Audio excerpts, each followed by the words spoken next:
Shalom saudara-saudaraku yang terkasih di dalam Kristus Yesus.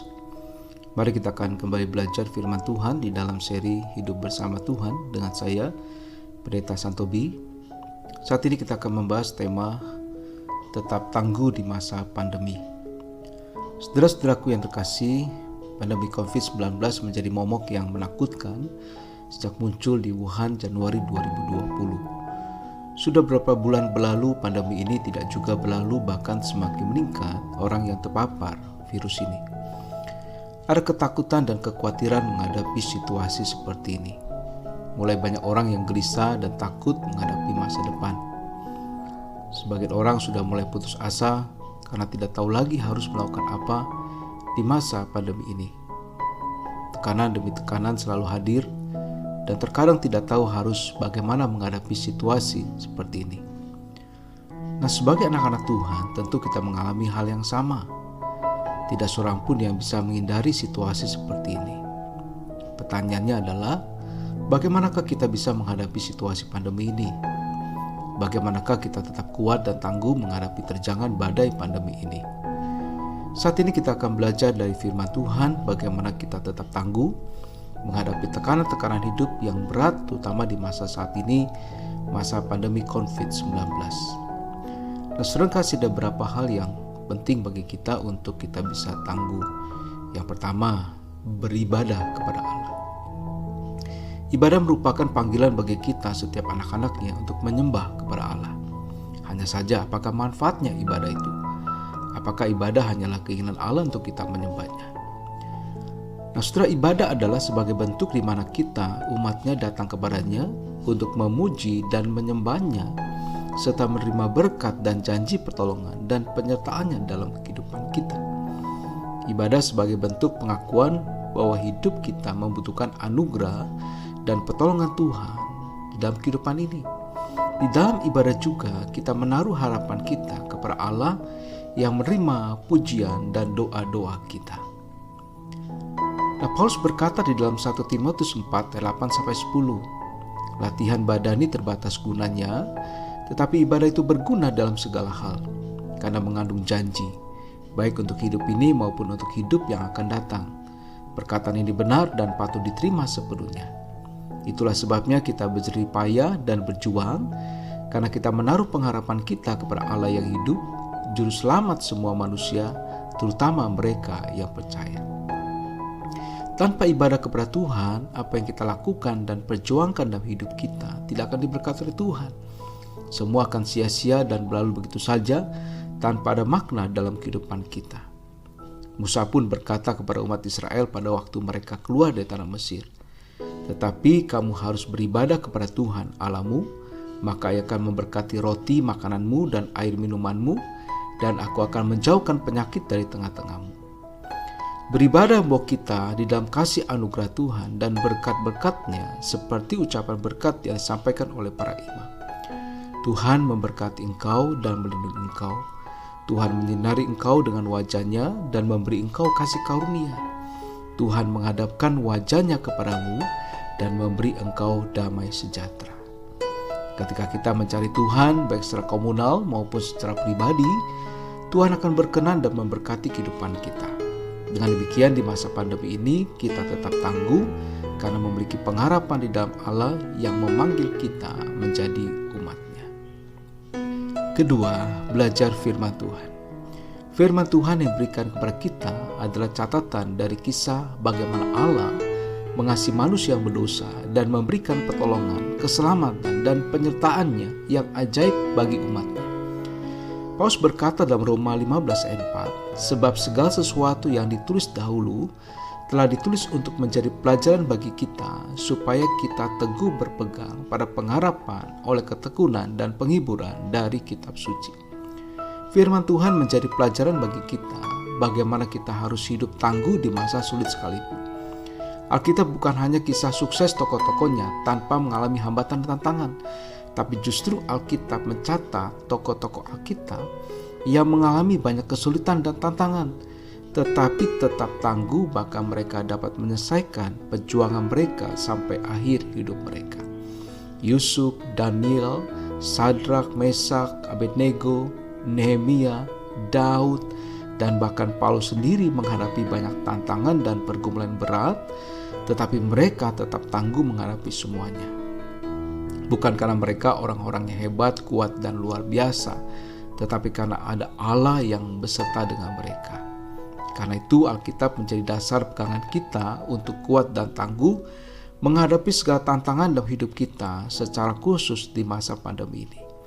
Janji-janji Allah nyata di dalam Alkitab yang dapat meneguhkan dan menguatkan hidup kita. Bukalah dan bacalah Alkitab kita, dan rasakan dan alami bagaimana firman Tuhan memberikan kekuatan dan dorongan yang besar bagi kita untuk tetap tangguh di masa sulit ini. Saudara, yang ketiga, bersyukur selalu. Apa arti bersyukur bagi kita? Apakah semua baik baru kita bersyukur? Apakah ketika semua lancar dan sukses kita bersyukur? Nah, saudara, bersyukur mengandung makna bahwa kita menikmati segala kasih dan pemeliharaan Tuhan dalam kehidupan kita. Bersyukur bukanlah pada saat kita sukses, berhasil, semua lancar, sehat, dan tidak mengalami pergumulan. Tetapi bersyukur adalah keyakinan kita bahwa di dalam segala situasi yang kita hadapi, kita yakin ada pertolongan Tuhan di dalam kehidupan kita. Daud di tengah pergumulan berat, dia pun bersyukur dan berkata, "Mengapa engkau tertekan, hai jiwaku, dan gelisah di dalam diriku? Berharaplah kepada Allah, sebab aku akan bersyukur lagi kepadanya, penolongku dan Allahku."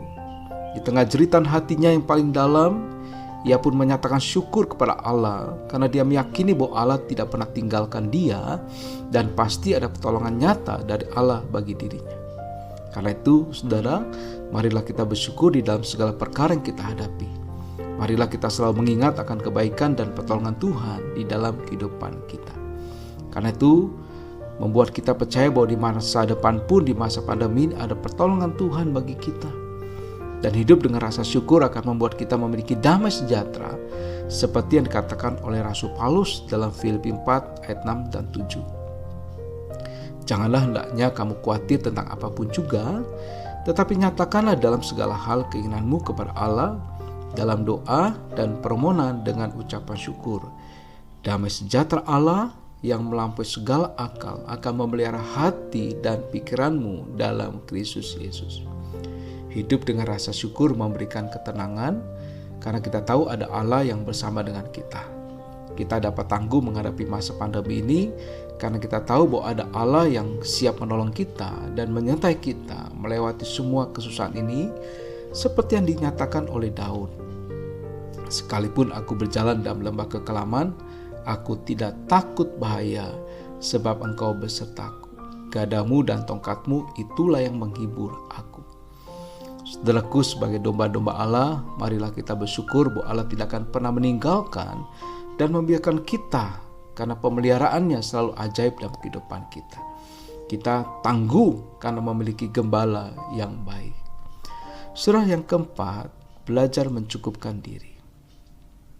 Hidup yang puas dengan apa yang dimiliki membawa kita hidup di dalam kecukupan, dan hidup yang membawa kepuasan adalah ketika kita belajar mencukupkan dengan apa yang ada. Setelah ketika pandemi tiba, maka itu berarti perubahan besar terjadi dalam kehidupan kita. Segala rencana dan harapan kita menjadi berantakan karena pandemi ini. Pekerjaan dan usaha kita terkena dampaknya dan mengakibatkan turunnya pendapatan kita. Tentu reaksi wajar kita adalah mengeluh dengan semua ini, karena apa yang kita inginkan dan butuhkan tidak ada lagi seperti semula. Karena itu, bagaimanakah sikap kita? Apakah kita akan terus mengeluh dan mengeluh? Apakah kita akan komplain kesana kemari tanpa ada jalan keluar yang baik? Bagaimanapun kita mengeluh, kenyataan hidup tetap ada dan menjadi masalah bagi kita. Nah, dalam menghadapi perubahan ini, seorang tokoh Alkitab memberikan teladan bagi kita dengan berkata, "Dengan telanjang aku keluar dari kandungan ibuku, dengan telanjang juga aku akan kembali ke dalamnya. Tuhan yang memberi, Tuhan yang mengambil, terpujilah nama Tuhan." Lanjutnya ia pun berkata, apakah kita mau menerima yang baik dari Allah, tapi tidak mau menerima yang buruk? Nah, saudara, bagaimana sikap kita seharusnya dalam situasi seperti ini? Paulus mengajarkan kepada kita untuk mencukupkan diri dalam segala keadaan. Artinya kita harus belajar menyesuaikan diri dengan apa yang ada saat ini dalam kehidupan kita. perjalanan hidup ini berputar dan ada kalanya kita dalam kondisi yang baik, tetapi ada kalanya kita tidak di dalam situasi yang baik. Dalam Filipi 4 ayat 11 sampai 13 Paulus berkata, "Kukatakan ini bukanlah karena kekurangan, sebab aku telah belajar mencukupkan diri dalam segala keadaan. Aku tahu apa itu kekurangan dan aku tahu apa itu kelimpahan. Dalam segala hal dan dalam segala perkara, tidak ada sesuatu yang merupakan rahasia bagiku, baik dalam hal kenyang maupun dalam hal kelaparan, baik dalam hal kelimpahan maupun dalam hal kekurangan.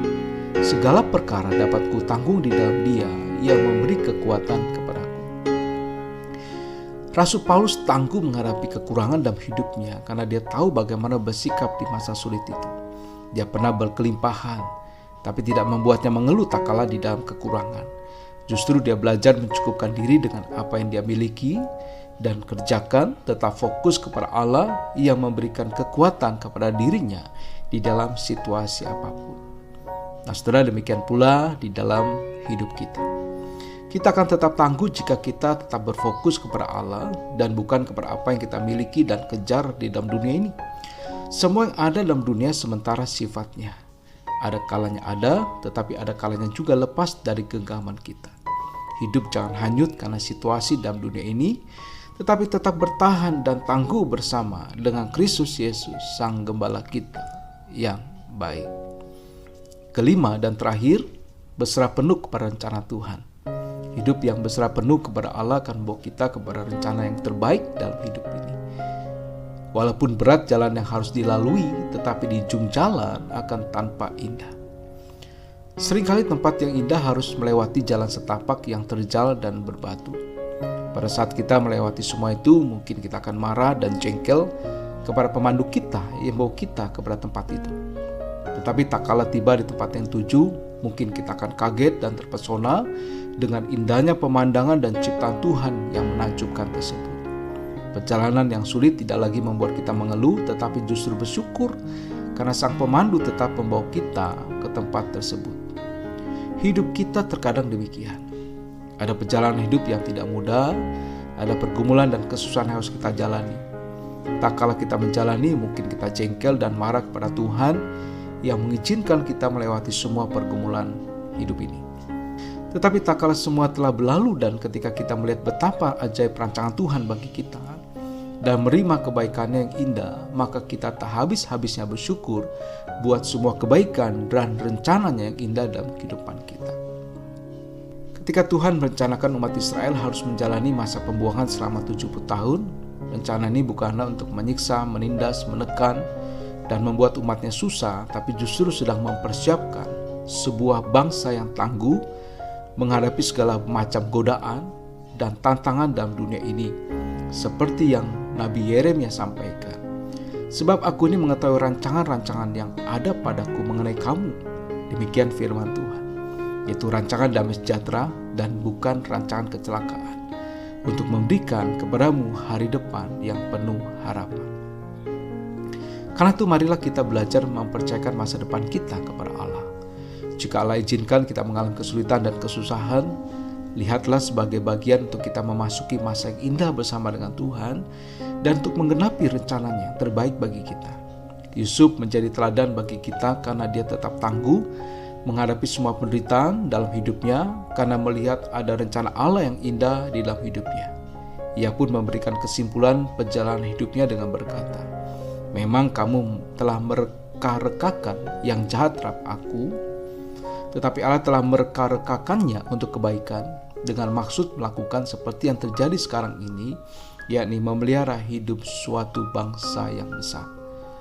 Nah, saudaraku, hidup memang berat dan sulit, tetapi kita memiliki Allah yang besar dan Maha Kuasa. Ia tidak pernah tinggalkan kita. Marilah kita tetap tangguh menghadapi masa pandemi ini, karena kita punya Tuhan yang tahu mana yang terbaik bagi kita dan yang memelihara hidup kita. Amin. Tuhan Yesus memberkati.